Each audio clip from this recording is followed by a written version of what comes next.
सभापति महोदय, आज संसदीय लोकतंत्र के सबसे महत्वपूर्ण दस्तावेज जो ये सरकार का बजट है, इस पर चर्चा में भाग लेने का मौका मिला। हम सबको पता है, पूर्ववर्ती जो जितने भी मैं सदन का वर्ष 2019-20, 2020-21 और 21-22 में जो बजट की घोषणाएं हुई जो आज तक अधर में लटकी हुई है, उनकी ओर ध्यान आकर्षित करना चाहूँगा।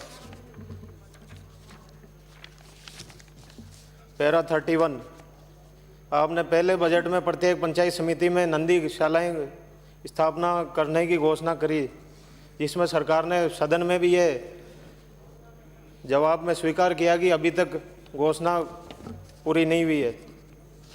1 लाख से अधिक वाहन भार वाले फिजिकल रेलवे फाटकों का पर रेलवे मंत्रालय के सहयोग से वर्ष 2019-20 में 2 आरओबी और 32 आरयूबी बनाए जाने की सरकारी घोषणा कहीं पर भी दिखाई नहीं देती है। सरकार ने आने वाले 5 वर्षों में समस्त ग्राम पंचायतों में विकास पथ 10,000 किलोमीटर लंबाई की सड़क नाली सहित बनाने की जो घोषणा करी, लेकिन विकास पथ राज्य की कितनी पंचायतों में ये भी हम सबको पता है।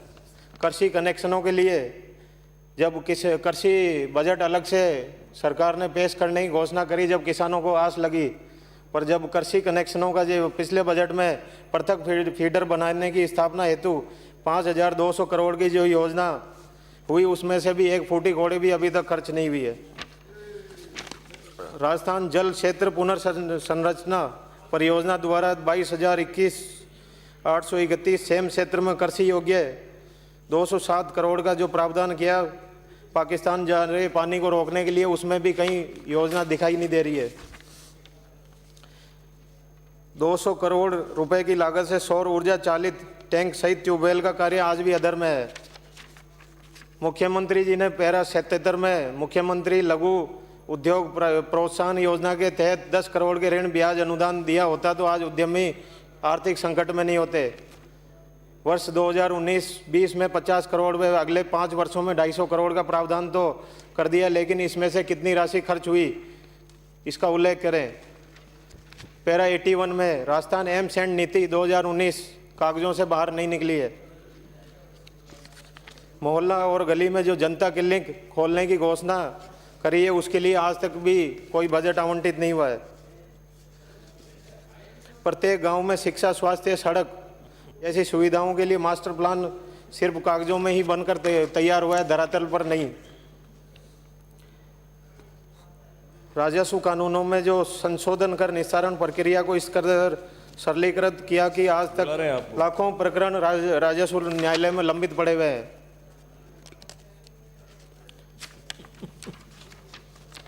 इसी बजट में 2022-23 के पैरा 23 में आपने प्रदेशवासियों को मिलावट रहित एवं गुणवत्तापूर्ण शुद्ध खाद्य पदार्थ सामग्री उपलब्ध कराने के उद्देश्य से संचालित शुद्ध के लिए युद्ध अभियान को मूर्त रूप देने के लिए 10 नई मोबाइल सेफ्टी लैब्स संचालित किया जाने का प्रस्ताव दिया है, जबकि धरातल पर कुछ होना नहीं है। मिलावटखोरों के विरुद्ध कार्रवाई के लिए फास्ट ट्रैक कोर्ट जैसी घोषणाओं पर अमल होता तो आज प्रत्येक नागरिक को शुद्ध भोजन पहुंचाने की जो सरकार की प्रतिबद्धता है वो पूरी होती, पर मिलावटखोरों में ऐसा कोई भय नहीं है कि सरकार कोई कार्रवाई कर रही है।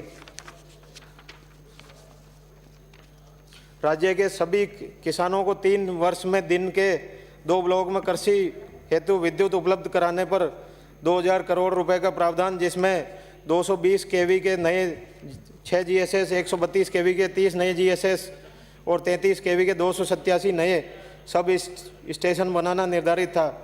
अगर इन घोषणाओं पर खर्च होता तो आज किसानों को विद्युत समस्याओं का सामना नहीं करना पड़ता। और 18 करोड़ रुपए की लागत से अजमेर जोधपुर में राजकीय होम्योपैथिक महाविद्यालय क्या बनकर तैयार हो गया, और हाँ तो कितने विद्यार्थी इसमें अध्ययनरत हैं। बांध पुनर्वास एवं सुधार परियोजना के अंतर्गत बिसलपुर, माही, जवाई, जाखम, सोम, कमला, अम्बा, छापरवाड़ा और प्रदेश के लगभग सभी बड़े बांधों में 18 बांधों का जो जीर्णोद्धार व आधुनिकीकरण का कार्य 503 करोड़ रुपए से करवाए जाने की घोषणा भी अभी बंद है। पैरा 10 में आपने 2021-22 में 3,500 करोड़ की लागत से यूनिवर्सल हेल्थ कवरेज की घोषणा बजट 2022-23 के पैरा संख्या 7 में मुख्यमंत्री चिरंजीवी स्वास्थ्य बीमा के अंतर्गत चिकित्सा बीमा के क्लेम को 5 लाख से बढ़ाकर 10 लाख रुपए करने एवं चिरंजीवी कार्ड नहीं होने पर जिला कलेक्टर के माध्यम से निःशुल्क इलाज कराने की घोषणा तो सरकार ने कर दी, लेकिन निजी अस्पतालों में चिरंजीवी योजना के नाम पर लूट खसोट है और उस पर कोई सख्त कदम उठाने के बारे में कुछ भी नहीं प्रावधान है। और जिला कलेक्टर किन मरीजों का इसमें इलाज कराएंगे, इसमें भी ये स्पष्ट उल्लेख नहीं है कि इन मरीजों को हम निराश्रित मानते हैं।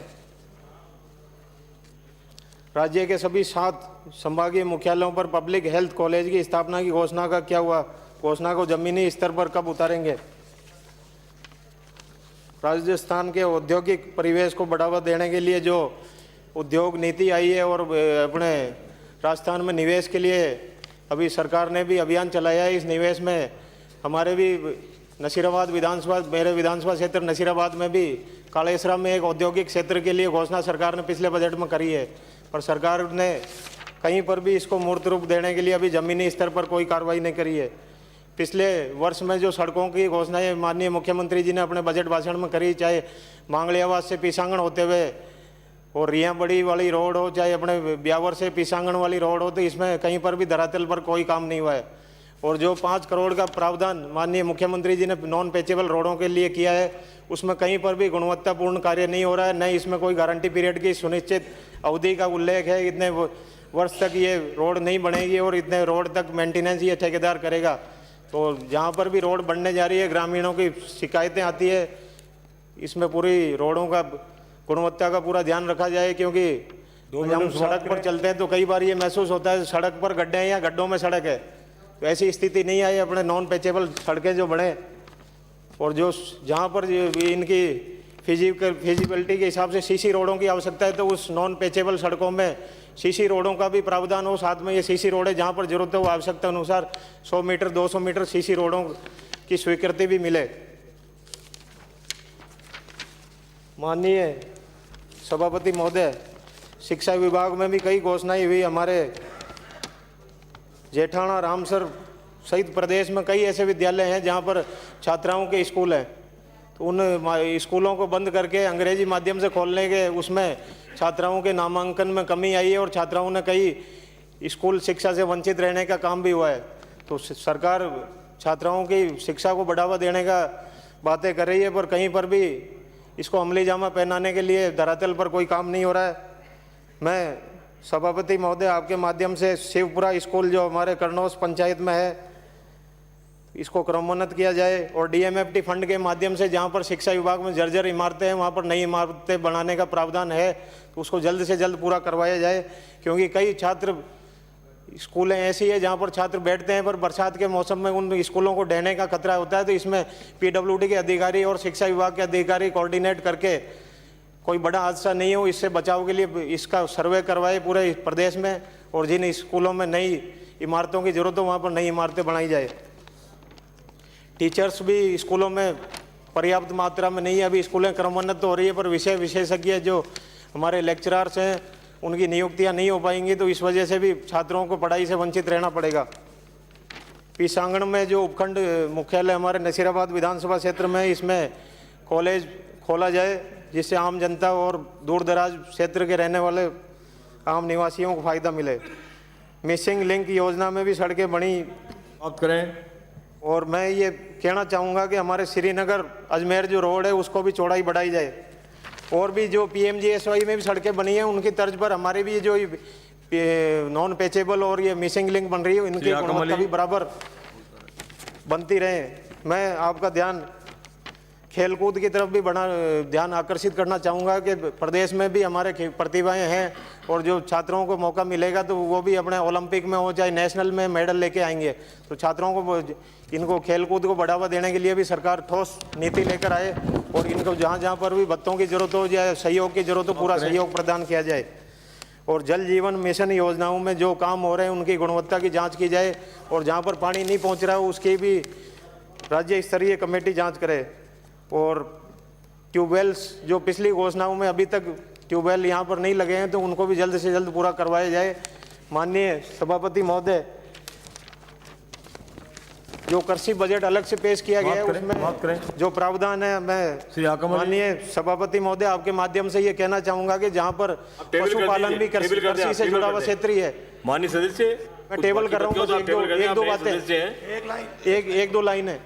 मैं की सीमा है अपनी, मैंने कह दिया उनको आप टेबल कर दें, अब एक लाइन बोलो। आप रख दें, जो भी कुछ बच गया हो आप कागज यहाँ टेबल कर मैं दें। ये कहना चाहूंगा नसीराबाद में जो चिकित्सालय उसको ट्रॉमा स्वास्थ्य सेंटर के केंद्र रूप नहीं में होगा। दर्जा दिया जाए और ट्रॉमा श्री आकमल जी। सेंटर के रूप में विकसित। सभापति महोदय, आपने